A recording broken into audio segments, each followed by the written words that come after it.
ओम शांति।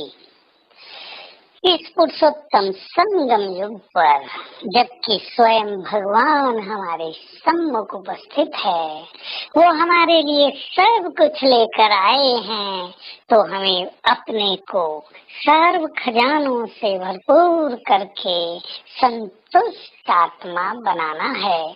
सर्व खजानों से भरपूर होने को ही संपन्न आत्मा कहा जाता है, अर्थात संपूर्ण रूप से भरपूर हो गए और कुछ तमन्ना दिल में नहीं रही। तो आइए हम संतुष्ट आत्मा भी बने। हम जानते हैं संतुष्टता में बहुत शक्ति है। संतुष्ट आत्मा सबको प्रिय है। संतुष्ट आत्मा व्यर्थ संकल्पों से भी मुक्त रहती है और उनका प्रकाश सारे संसार में फैलता है। नहीं तो इच्छाएं और कामनाएं मनुष्य के मन को बार बार विचलित करती हैं, योग युक्त स्थिति से नीचे ले आती हैं। हम संपन्न बने ज्ञान में। यूँ तो हम सबको संपूर्ण ज्ञान है, पर संपूर्ण ज्ञान का अर्थ है, उसका प्रैक्टिकल प्रूफ है कि हम ज्ञान का यूज करके अपने चित्त को शांत कर लें, निगेटिव को पॉजिटिव में चेंज करते चलें, अपने संकल्पों को महान बनाते चलें। और जो सच्चा ज्ञानी है वो योगी अवश्य होता है, क्योंकि ज्ञान युक्त आत्मा ही अपनी बुद्धि को एकाग्र करके योग युक्त स्थिति में स्थित हो सकती है। हम संपन्न बने दुआओं के खजाने से। यूँ तो हमें सभी आत्माओं की दुआएं भी लेनी है अपने श्रेष्ठ कर्मों के द्वारा, दूसरों को मदद करके, लेकिन हमें मिल रही हैं भगवान की दुआएं। ले लें हम जिससे दुआएं जन्म जन्म मांगते आए, अब वो दुआओं से हमारे भंडारे भरपूर कर रहा है, लेकिन उसकी दुआएं भी कौन लेंगे? मांगने वाले नहीं, उसकी आज्ञाओं पर चलने वाले। तीसरा हमारा बहुत सुंदर खजाना है, पुण्य कर्मों का खजाना। इसको बढ़ाते चलें समय के अनुसार। इस खजाने की हमें बहुत बहुत जरूरत है।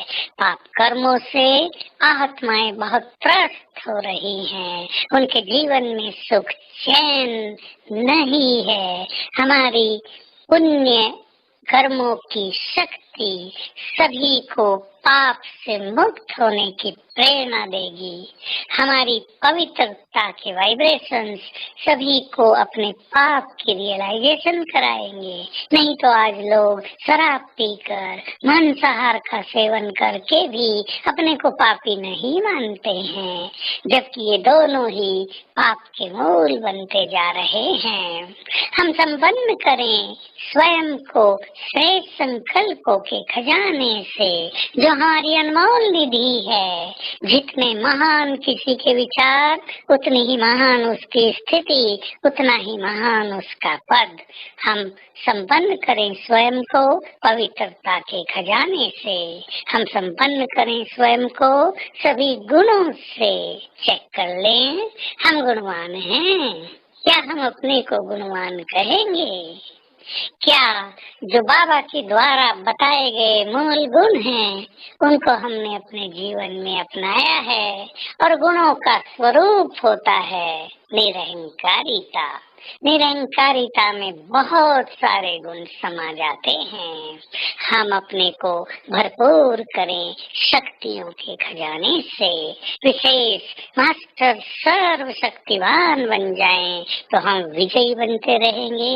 परिस्थितियां हमारे सामने परास्त होती रहेंगी, परिस्थितियां हमें खेल अनुभव होती रहेंगी, परिस्थितियों को पार करके हमें गर्व का अनुभव होगा।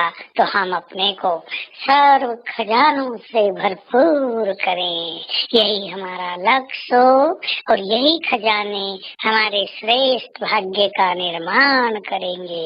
एक एक खजाने का हमारे भविष्य भाग से बहुत गहरा नाता है। तो आज सारा दिन हम एक ड्रिल करेंगे, ब्राह्मण, सुफरिश्ता, सुदेवता।